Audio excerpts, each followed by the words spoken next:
मत्ती की इंजील बाब 27। जब सुबह हुई तो सब सरदार काहिनों और कौम के बुजुर्गों ने यीशु के खिलाफ मशवरा किया कि उसे मार डालें, और उसे बांधकर ले गए और पिलातुस हाकिम के हवाले किया। जब उसके पकड़वाने वाले यहूदा ने ये देखा कि वो मुजरिम ठहराया गया तो पछताया, और वो 30 रुपए सरदार काहिनों और बुजुर्गों के पास वापस लाकर कहा, मैंने गुनाह किया कि बेकसूर को कत्ल के लिए पकड़वाया। उन्होंने कहा, हमें क्या, तू जान। और वो रुपयों को मकदस में फेंक कर चला गया और जाकर अपने आप को फांसी दी।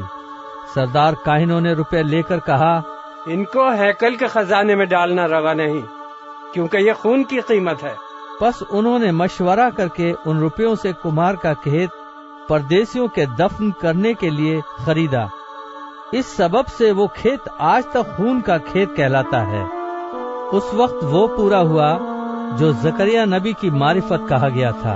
उन्होंने उसकी कीमत के वो 30 रुपए ले लिए और उनको कुम्हार के खेत के लिए दिया, जैसा खुदावंद ने मुझे हुक्म दिया।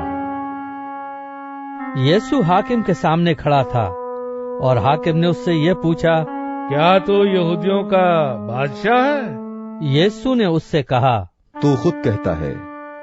और जब सरदार काहिन और बुजुर्ग उस पर इल्जाम लगा रहे थे, उसने कुछ जवाब न दिया। इस पर पिलातुस ने उससे कहा, क्या तू नहीं सुनता? ये तेरे खिलाफ कितनी गवाहियां देते हैं। उसने एक बात का भी उसको जवाब न दिया, यहाँ तक कि हाकिम ने बहुत ताज्जुब किया। हाकिम का दस्तूर था कि ईद पर लोगों की खातिर एक कैदी जिसे वो चाहते थे छोड़ देता था। उस वक्त बरब्बा नाम उनका एक मशहूर कैदी था। बस जब वो इकट्ठा हुए तो पिलातुस ने उनसे कहा, तुम किसे चाहते हो कि मैं तुम्हारी खातिर छोड़ दूं, बरब्बा को या यीशु को जो मसीह कहलाता है? क्योंकि उसे मालूम था कि उन्होंने इसको हसद से पकड़वाया है। जब वो तख्ते अदालत पर बैठा था तो उसकी बीवी ने उसे कहला भेजा, तो इस राजपास से कुछ काम न रख, क्योंकि मैंने आज ख्वाब में इसके सबब से बहुत दुख उठाया है। लेकिन सरदार काहिनों और बुजुर्गों ने लोगों को उभारा कि बरब्बा को मांग लें और यीशु को हलाक कराएं। हाकिम ने उनसे कहा, इन दोनों में किसको चाहते हो कि तुम्हारी खातिर छोड़ दूं? उन्होंने कहा,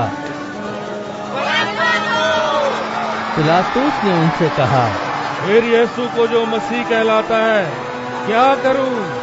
सब ने कहा, इसको सलीब दी जाए। उसने कहा, क्यों? उसने क्या बुराई की है? मगर वो और भी चिल्ला चिल्ला कर कहने लगे, इसको सलीब दी जाए। जब पिलातुस ने देखा कि कुछ बन नहीं पड़ता बल्कि उल्टा बलवा होता जाता है, तो पानी लेकर लोगों के रूबरू अपने हाथ धोए और कहा, मैं इस रास्तबाज से खून से भरी हूँ, तुम जानो।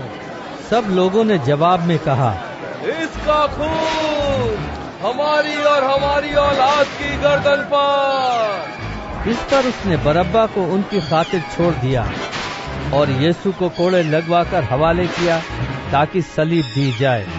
इस पर हाकिम के सिपाहियों ने यीशु को किले में ले जाकर सारी पलटन उसके गिर्द जमा की और उसके कपड़े उतार कर उसे किरमिजी चोगा पहनाया और कांटों का ताज बनाकर उसके सर पर रखा और एक सरकंडा उसके दाहिने हाथ में दिया और उसके आगे घुटने टेक कर उसे ठट्टों में उड़ाने लगे, हे यहूदियों के बादशाह,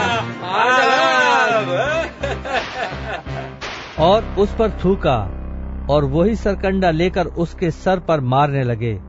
और जब वो उसका ठट्टा कर चुके तो चोगे को उस पर से उतार कर फिर उसी के कपड़े उसे पहनाए और मसलूब करने को ले गए। जब बाहर आए तो उन्होंने शमौन नाम एक कुरैनी आदमी को पाकर उसे बेगार में पकड़ा कि उसकी सलीब उठाए, और उस जगह जो गुलगुता यानी खोपड़ी की जगह कहलाती है पहुंचकर पित्त मिली हुई मैं उसे पीने को दी, मगर उसने चख कर पीना न चाहा اور انہوں نے اسے صلیب پر چڑھایا اور اس کے کپڑے قرع ڈال کر بانٹ لیے اور وہاں بیٹھ کر اس کی نگہبانی کرنے لگے اور اس کا الزام لکھ کر اس کے سر سے اوپر لگا دیا کہ یہ یہودیوں کا بادشاہ یسوع ہے۔ اس وقت اس کے ساتھ 2 ڈاکو مصلوب ہوئے، ایک داہنے اور ایک بائیں، اور راہ چلنے والے سر ہلا ہلا کر اس کو لان تان کرتے اور کہتے تھے، اے مقدس کے ڈھانے والے اور 3 دن میں بنانے والے، اپنے تائی بچا، اگر تو خدا کا بیٹا ہے تو صلیب پر سے اترا۔ اسی طرح سردار کاہن بھی فقیہوں اور بزرگوں کے ساتھ مل کر ٹھٹھے سے کہتے تھے، اس نے اوروں کو بچایا، اپنے تہی نہیں بچا سکتا، یہ تو اسرائیل کا بادشاہ ہے، اب صلیب پر سے اتر آئے تو ہم اس پر ایمان لائیں۔ اس نے خدا پر بھروسہ کیا ہے، اگر وہ اسے چاہتا ہے تو اب اس کو چھڑا لے، کیونکہ اس نے کہا تھا کہ میں خدا کا بیٹا ہوں۔ اسی طرح ڈاکو بھی جو اس کے ساتھ مصلوب ہوئے تھے اس پر لان تان کرتے تھے، اور 2 سے لے کر 3 پہر تک تمام ملک میں اندھیرا چھایا رہا، اور 3 پہر کے قریب یسوع نے بڑی آواز سے چلا کر کہا، ایلی ایلی لما شبختنی، یعنی اے میرے خدا تو نے مجھے کیوں چھوڑ دیا؟ جو وہاں کھڑے تھے ان میں سے بعض نے سن کر کہا، یہ ایلیا کو پکارتا ہے۔ اور فوراً ان میں سے ایک شخص دوڑا اور اسپنج لے کر سرکے میں ڈبویا اور سرکنڈے پر رکھ کر اسے چسایا، مگر باقیوں نے کہا، ٹھہر جاؤ، دیکھے تو ایلیا اسے بچانے آتا ہے یا نہیں۔ یسوع نے پھر بڑی آواز سے چلا کر جان دے دی، اور مقدس کا پردہ اوپر سے نیچے تک پھٹ کر 2 ٹکڑے ہو گیا، اور زمین لرزی اور چٹانیں تڑک گئیں اور قبریں کھل گئیں، اور بہت سے جسم ان مقدسوں کے جو سو گئے تھے جی اٹھے، اور اس کے جی اٹھنے کے بعد قبروں سے نکل کر مقدس شہر میں گئے اور بہتوں کو دکھائی دیے۔ پس صوبے دار اور جو اس کے ساتھ یسوع کی نگہبانی کرتے تھے بھونچال اور تمام ماجرا دیکھ کر بہت ہی ڈر کر کہنے لگے، بے شک یہ خدا کا بیٹا تھا۔ اور وہاں بہت سی عورتیں جو گلیل سے یسوع کی خدمت کرتی ہوئی اس کے پیچھے پیچھے آئی تھیں دور سے دیکھ رہی تھیں۔ ان میں مریم مغدلینی تھی، اور یعقوب اور یوسیس کی ماں مریم، اور زبدی کے بیٹوں کی ماں۔ جب شام ہوئی تو یوسف نام ارمتیہ کا ایک دولت مند آدمی آیا جو خود بھی یسوع کا شاگرد تھا۔ اس نے پلاطوس کے پاس جا کر یسوع کی لاش مانگی۔ اس پر پلاطوس نے دے دینے کا حکم دیا، اور یوسف نے لاش کو لے کر صاف مہین چادر میں لپیٹا اور اپنی نئی قبر میں جو اس نے چٹان میں کھدوائی تھی رکھا۔ پھر وہ ایک بڑا پتھر قبر کے منہ پر لڑکا کر چلا گیا، اور مریم مغدلینی اور دوسری مریم وہاں قبر کے سامنے بیٹھی تھی۔